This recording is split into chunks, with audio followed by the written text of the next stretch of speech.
Morning guys, magawa pala ako pala tayo luto ngayon guys ng ginisang bagoong na isda. Ayan. Nalagyan ko siya ng maraming kamatis, sibuyas at maraming bawang. Igigisa natin yung ating ginamos dito guys.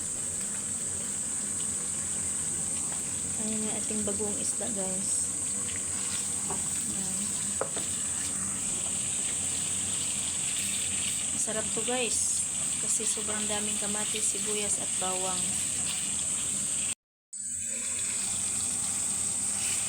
Ayan guys, lagyan na natin yung ating bagoong isda. Sarap ito.